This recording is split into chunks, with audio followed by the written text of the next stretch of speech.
नमस्कार। आप देख रहे हो बिस्तक और मैं हूं आपके साथ श्रेया ठाकुर। शेयर बाजार में आज यानी शुक्रवार को बड़ी गिरावट देखी गई। अच्छा भला हम 14 ट्रेडिंग सेशन से लगातार हरे निशान पर कामकाज कर रहे थे, लेकिन शुक्रवार के सत्र में बड़ी गिरावट हमें देखने को मिली। क्या रही वजह, ये सब कुछ चर्चा करेंगे और हमारे साथ जुड़े हुए हैं market expert Arun Kejriwal ji. Sir बहुत बहुत शुक्रिया बिस्तक को अपना समय देने के लिए। नमस्कार श्रेया और आपके सभी दर्शकों को भी। जी सर।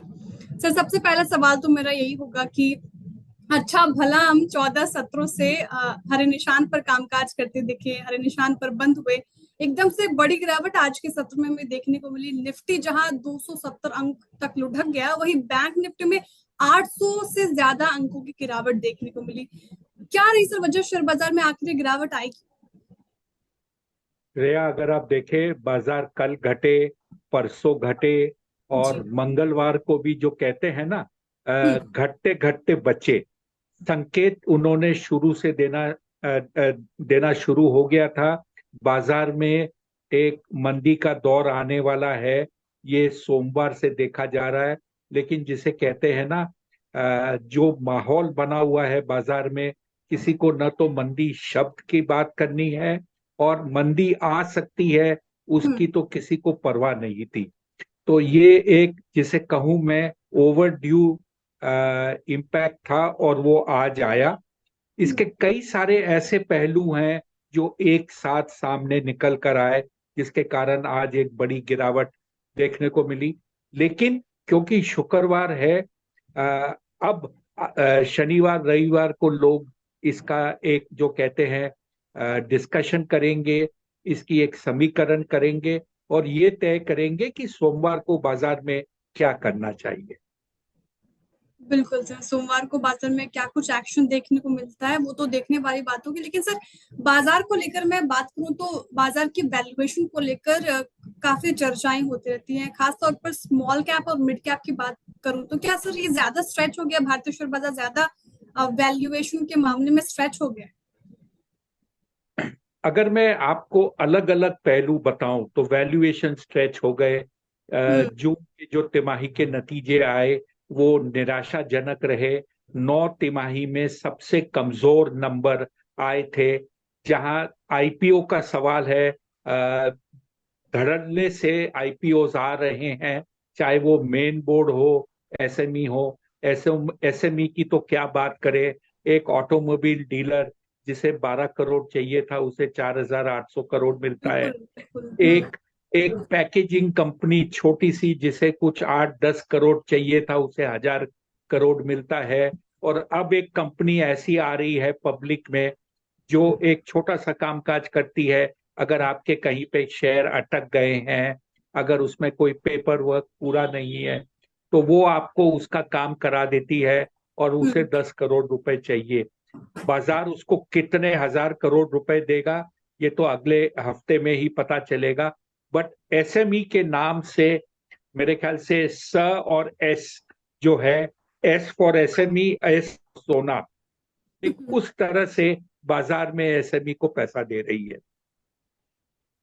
बिल्कुल सर, आपने ना अभी आईपीओ को लेकर भी बात की, एसएमई आईपीओ इनफैक्ट, और दिग्गज निवेशक विजय केडिया ने भी इसको लेकर अपनी चिंता जाहिर की है। इसी पे सर मेरा दूसरा सवाल ये रहेगा कि हमने हाल फिलहाल में जो लिस्टिंग देखी है वो काफी दमदार देखी है शेयर बाजार पे। तो नई लिस्टिंग्स पर क्या करना चाहिए निवेशकों को, इस पे क्या राय रहेगी आपकी? देखिए, अगर आपने आईपीओ में सिर्फ लिस्टिंग गेन कमाने के लिए पैसा डाला है, हम्म। तो आपको जो भी पैसा मिलता है उसे लेकर आपको वो शेयर बेच देने चाहिए। फिर आपको उसमें इन्वेस्टर नहीं बनना चाहिए। इसमें अक्सर ये देखा जाता है कि अगर लिस्टिंग गेन होता है तो लोग बाग थोड़ा बहुत तो बेच लेते हैं या खड़े रहते हैं। लेकिन हम्म। अगर शेयर घट जाता है, लिस्टिंग प्राइस जो होती है इशू प्राइस से नीचे होती है, तो वो उसके लॉन्ग टर्म इन्वेस्टर बन जाते हैं। हम्म। कहने का तात्पर्य ये कि प्रॉफिट में तो थोड़ा लेकर भाग जाएंगे, लेकिन लॉस में खड़े रहेंगे। क्योंकि वो जो कहते हैं ना कि हम लॉस में नहीं बेच सकते। लॉस में बेचने की मतलब ये कि आप में मर्दानगी नहीं है। हम्म। ये नहीं चलता बाजार में। ये एडमिट करना कि आपकी सोच गलत हो गई या जो शेयर है वो उसने आपको रिटर्न नहीं दिया, इसमें कोई कमजोरी नहीं है, न मानसिक न वैज्ञानिक। जस्ट निकल जाइए। सही गलत सब होते रहते हैं, लेकिन बाजार के उसूल है कि लॉस में तो बेचना नहीं, प्रॉफिट में आप भाग जाओ कोई फर्क नहीं पड़ता। बिल्कुल। सर एक एग्जाम्पल से इसको और समझ लेते हैं, ओला इलेक्ट्रिक की मैं बात करना चाहूंगी। सर इसकी लिस्टिंग के बाद से हमने बहुत हालांकि फ्लैट लिस्टिंग हुई थी, लेकिन उसके बाद से एकदम जमकर खरीदारी हमें इस वाले स्टॉक में देखने को मिली। लेकिन अपने हाई ऑल टाइम हाई से ये 30% से ज्यादा टूट गया है। सर लगातार 6 सत्रों से टूटता आ रहा है। कल के सत्र में थोड़ा चढ़ा था, लेकिन आज के सत्र में भी 4.5% से ज्यादा गिर गया है। ओला इलेक्ट्रिक में पर क्या राय रहेगी सर आपकी? श्रेया, तीन चीज समझनी चाहिए इस कंपनी के बारे में। जी। ये जो कंपनी जब इश्यू लेकर आई थी, 75 रुपए में इसकी इश्यू थी या 76 रुपए की थी, माफ कीजिएगा, मुझे पक्का नहीं याद है 75 था कि 76 था। लेकिन अगर आप देखें तो उस समय इश्यू में दिलचस्पी बहुत थी, लेकिन कई तरह के व्यूज थे बाजार में कि क्या इसे सब्सक्राइब करना चाहिए या क्या इसे सब्सक्राइब नहीं करना चाहिए। रिस्पॉन्स अच्छा रहा। फ्लैट लिस्टिंग होने के बाद में ये शेयर लगातार 7-8 दिन तक बढ़ता रहा। बिल्कुल। पहले 2-3 दिन तो सर्किट भी लगा। अब आइए, इसने जो जून तिमाही के जो नतीजे दिए उसमें इम्प्रूवमेंट देखा गया प्रदर्शन में। कंपनी का जो एबिटा लॉस था उसमें बड़ी गिरावट देखने को मिली, और अंदाजा लगाया जा रहा है कि शायद सितंबर क्वार्टर में एबिटा लेवल पे ये कंपनी पॉजिटिव हो सकती है। अब आइए आगे, आपको इसमें क्या न्यूज फ्लो चाहिए? आपको जी। इसमें न्यूज फ्लो चाहिए कि देखिए, मोटरसाइकिल इसने अनाउंस कर दी, उसकी आपको प्रोटोटाइप बता दी, प्राइस बता दी, और इसकी जो मोटरसाइकिल की प्राइस है काफी डिसरप्टिव प्राइस है। बेस मॉडल 75,000 रुपए का है, उसके बाद 1 लाख के कुछ ऊपर भी है, और जो प्रीमियम मॉडल है वो 2.5 लाख रुपए का है। जब इसकी बुकिंग शुरू हो चुकी है और इसकी डिलीवरी में अभी भी 1 साल 2 महीने की लगभग अवधि बाकी है, तो लोग ये देखना चाहते हैं कि इसको कितनी बुकिंग मिलेगी, और जब ये बुकिंग देकर गाड़ी डिलीवर करने लगेगा तो उस समय इस गाड़ी की रिस्पॉन्स क्या आएगी। दूसरी खबर ये है कि जी। अप्रैल से जो गाड़ियां ये डिलीवर करेगा, टू व्हीलर ईवी जो शुरू में डिलीवर करेगा, उसमें इसकी खुद की बैटरी जो भारतवर्ष में बनी है 4680, जिसका मॉडल नंबर है, वो कैसा प्रदर्शन देती है और कैसा करती है, क्योंकि ये बैटरी कंपनी के लिए, ओला इलेक्ट्रिक के लिए एक गेम चेंजर होगी। आज के दिन बैटरी बन रही है, टेस्टिंग में जा रही है, अंतरराष्ट्रीय बाजार में भी टेस्ट हो रही है, लेकिन इससे रेवेन्यू जनरेट नहीं हो रहा है। अगर आप मेरी मानो तो मुझे ये लगता है कि जब ये सब कुछ अगले 6 महीने में पूरा होकर एक ईवी जिसमें इसकी खुद की बैटरी है, ये बाजार में लॉन्च कर कर इसकी इसकी एक्सेप्टेंस होने लगेगी, तब इस शेयर की ट्रू प्राइस आपको मिलेगी। तब तक ये एक सीमित दायरे में, चाहे आप 100 रुपए की बात कीजिए निचले स्तर पे या 95 रुपए की कीजिए, और ऊंचले स्तर पे 115 की बात कीजिए, इसी स्तर पर यह शेयर घूमता रहेगा। मोमेंटम अच्छा रहेगा, वॉल्यूम अच्छा रहेगा, क्योंकि लोगों को देखना है कि ओला क्या करती है। बिल्कुल सर, बहुत ही डिटेल्ड एनालिसिस बताई आपने हमें। सर अब अगले सवाल पे जाते हैं। एसबीआई पर मैं आपसे पूछना चाहूंगी सर, आज खबर आई गोल्डमैन सैक्स ने इसकी रेटिंग जो है वो डाउनग्रेड कर दी है, न्यूट्रल से सेल की रेटिंग दे दी है। उसके बाद से भयंकर बिकवाली आज हमें एसबीआई के स्टॉक्स में देखिए 4.5% तक टूट गया। बैंक निफ्टी के टॉप लूजर्स में शामिल था। एसबीआई में क्या करना चाहिए सर? बहुत ही कंफ्यूज निवेशक। देखिए, सेल रेटिंग दी है। गोल्डमैन सैक्स एक बड़ा ब्रोकरेज हाउस है। इसके कहने पर कई सारे संस्थाएं जो विदेशी संस्था है वो अपना एक्शन लेती है। इसका इम्पैक्ट 1-2 दिन अवश्य रहेगा, और लोग इस बार जो सितंबर के तिमाही के नंबर आएंगे, उसको ध्यान से देखेंगे कि क्या उसने जो सेल रेटिंग दी है वो उसके नतीजे से मिलती जुलती है या नहीं। मेरे ख्याल से इसका जो दबाव एसबीआई पे आया है और बाकी जो बैंकिंग क्षेत्र पे आया है वो कम से कम 2 दिन और रहेगा। उसके बाद में बाजार एक, जैसे कहते हैं ना, कि इस न्यूज को छोड़कर आगे चलता रहेगा। लेकिन इसने जो एक तरह से जो बाजार में एक बिकवाली का दौर लाया, उसने बैंकिंग और बैंकिंग क्षेत्र के शेयरों की कमर तोड़ दी है, इसमें कोई दो राय नहीं। जी सर। अब वोडाफोन पे भी मैं पूछना चाहूंगी आपसे सर, गोल्डमैन सैक्स ने वोडाफोन को भी डाउनग्रेड कर दिया है और ऐसा डेंट पड़ा वोडाफोन के शेयरों में, आज के सत्र में 14% तक डाउन चला गया था। वोडाफोन को लेकर भी काफी कंफ्यूज है, निवेशक डरे हुए हैं। सर, वोडाफोन आइडिया पे आपकी एनालिसिस क्या कहती है? देखिए, ये समझना चाहिए कि गोल्डमैन सैक्स एक ब्रोकर भी है, एक इन्वेस्टर भी है, और वो लोगों का पोर्टफोलियो मैनेज भी करता है। हालांकि उसने शेयर को डाउनग्रेड किया है, जो निचला स्तर है उसे 2 रुपए 20 पैसे से बढ़ाकर 2 रुपए 50 पैसे कर दिया है। जी। दूसरा, वो ये बोलता है कि बेस्ट केस सिनारियो में ये 19 रुपए 80 पैसे हो सकता है।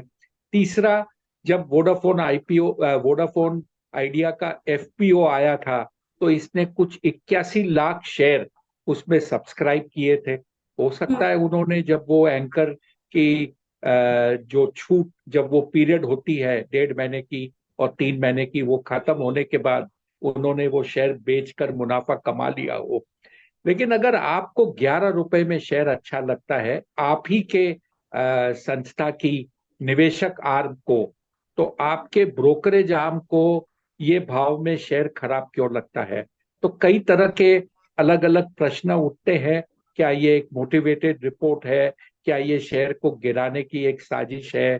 क्या ये गिरने से आपको एक मौका मिलेगा नीचे के भाव में लेने के लिए?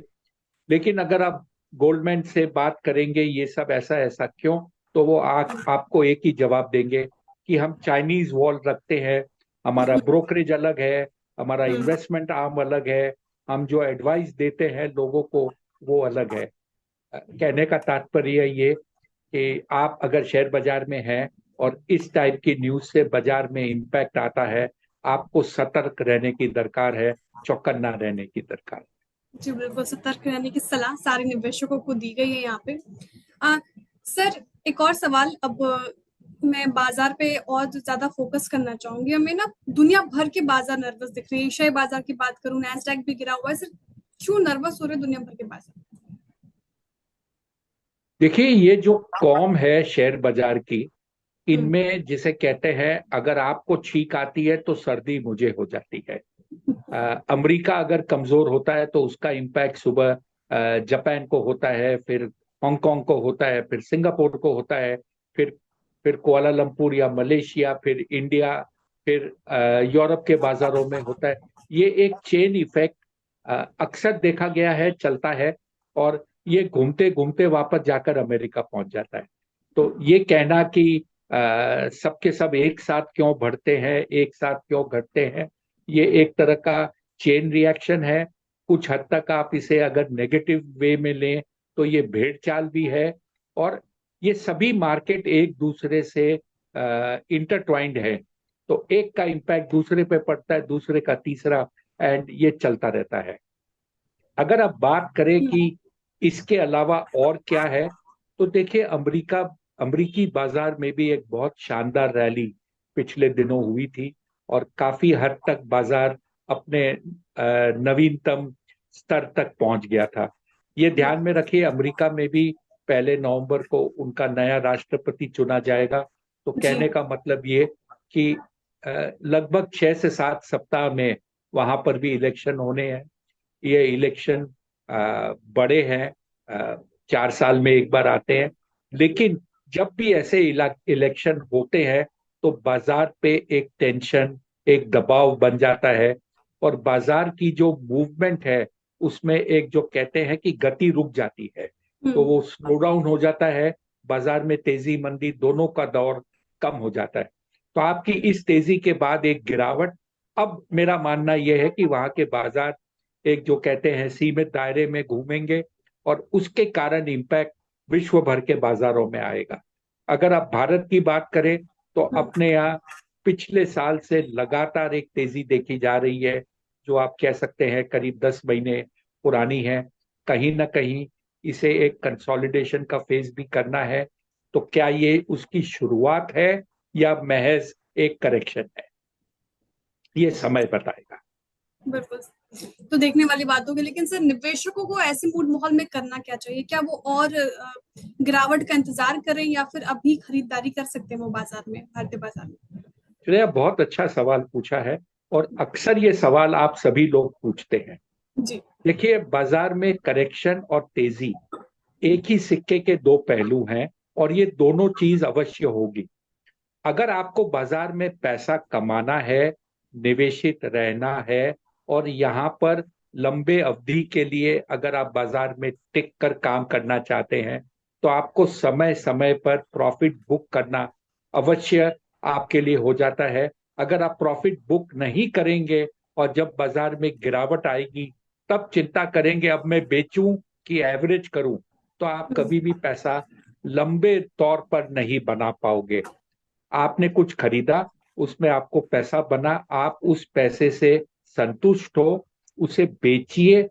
अगर आपके पास पैसा होगा तो आप नया निवेश करने का सोचेंगे। अगर पैसा ही नहीं है तो आप ये सोचोगे कि पैसा तो है नहीं, जो है उसी उसी को पाल के रखो, क्या करना है मुझे। बिल्कुल। तीसरी चीज जो आपको ध्यान रखनी है, बाजार में अलग अलग शेयर अलग अलग समय चलते हैं। चाहे वो शेयर हो, चाहे वो सेक्टर हो, चाहे वो एक तरह के एक ग्रुप ऑफ स्टॉक्स हो। अब आप देखिए, हिंदुस्तान लीवर की अगर बात करें तो हम्म, 4 साल हिंदुस्तान लीवर में कुछ नहीं हुआ। अचानक ये शेयर चलने लगा है और न्यू लाइफ टाइम हाई पर पहुंच गया है।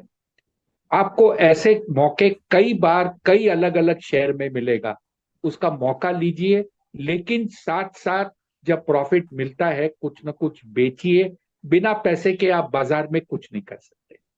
अब आइए आपके सवाल के ऊपर कि निवेशकों को क्या करना चाहिए। जी। गिरावट शुरू हुई है, हो सकता है आने वाले दिनों में ये गिरावट बढ़े, इसकी रफ्तार बढ़े। उसी तरह जैसे जब बाजार बढ़ रहे थे तो वो आपने जैसे कुछ समय पहले का 14 दिन तक लगातार हम्म, निफ्टी बढ़ता गया, जी। ये जो है उल्टा भी हो सकता है। चार हम्म, दिन 6 दिन 8 दिन 10 दिन लगातार बाजार घट भी सकता है। तो बिल्कुल। ऐसे समय के लिए तैयार रहिए। प्रॉफिट अगर बुक किया है तो आपकी इच्छा होगी नीचे के भाव में कुछ निवेश करने का। लेकिन अगर प्रॉफिट नहीं किया तो वो आपको मौका ही नहीं मिलेगा, क्योंकि क्योंकि आपके पास गिरते बाजार में पैसे नहीं। तो मुझे उम्मीद है कि सारे पॉइंट्स को निवेशक नोट करेंगे। सर इसी से आखिरी सवाल मेरा ये होगा कि 17-18 सितंबर पॉलिसी में यूएस फेड रेट कट कर सकते हैं, ऐसी उम्मीद जताई जा रही है। तो क्या सर भारत भारत में भी रेट कट की उम्मीद लगा सकते हैं हम? देखिए, भारतवर्ष में अगली जो आरबीआई की मीटिंग होगी वो मेरे ख्याल से अक्टूबर के महीने में होगी। हम्म, अक्टूबर के महीने में, क्योंकि अमेरिका में सितंबर में कट हो गया ऐसा अपन मान लेते हैं, हम्म, अक्टूबर में बेशक अपने आप कट नहीं होगी। अगर कट होनी है तो दिसंबर के जो मीटिंग होगी आरबीआई में, उसमें हम्म, उम्मीद जतानी चाहिए कि वहां पर कट हो सकती है, पहली बात। हम्म, दूसरी बात, अमेरिका में कट 25 बेसिस पॉइंट होता है, 35 होता है या 50 होता है, इस हम्म, पर बहुत कुछ निर्भर है। और आप जैसे सभी जानते हो कि अमेरिका में कम हो गया तो तकलीफ, ज्यादा हो गया तो तकलीफ। अगर 25 हुआ तो बात ये होगी कि क्या 35 नहीं हो सकता था। अगर 35 हो गया तो क्या अब अगर बाजार गिरता है तो अगली बार कट नहीं होगा। और 50 हो गया तो क्या हम्म, इकोनॉमी इतनी खराब है कि आपको 50 पैसे काटने पड़े। हम्म, बड़ा अनिश्चित मार्केट है, और वहां पर जैसे मैं कहता हूं कि पढ़े लिखे लोग ज्यादा है, हर चीज का मतलब अलग निकलता है। और आम निवेशक को इस बातों पर इतनी ज्यादा चिंता नहीं करनी चाहिए। जैसे जैसे मार्केट चलता है उसे एब्जॉर्ब कीजिए। बिल्कुल सर। ठीक है सर, बहुत बहुत शुक्रिया हमारे तमाम सवालों के जवाब देने के लिए। मुझे पूरी उम्मीद है कि दर्शकों को ये वीडियो बहुत पसंद आया होगा, बहुत सारी लर्निंग्स मिली होंगी उनको। बहुत बहुत शुक्रिया सर आपके समय के लिए। श्रेया जी शुक्रिया। बिस्तक आपके लिए लाया है प्रीमियम मेंबरशिप प्रोग्राम, जहां आपको मिलेंगे कई सारे फायदे, जिनमें मार्केट न्यूज़लेटर, लाइव चैट पर आपके सवालों के सबसे पहले जवाब, मार्केट आउटलुक, वीकेंड पर मार्केट स्कैन, एंकर्स के साथ चैट और भी बहुत कुछ। इस प्रीमियम सब्सक्रिप्शन में 3 तरह के प्लान्स हैं, सिल्वर, गोल्ड और प्लैटिनम, जिनकी शुरुआत मात्र 159 रुपए महीने से होती है। इससे जुड़ना भी बेहद आसान है। बिस्तक के YouTube चैनल पर जाएं, ज्वाइन बटन पर क्लिक करें और अपना प्लान सिलेक्ट करें। बस बन गए आप हमारे प्रीमियम मेंबर।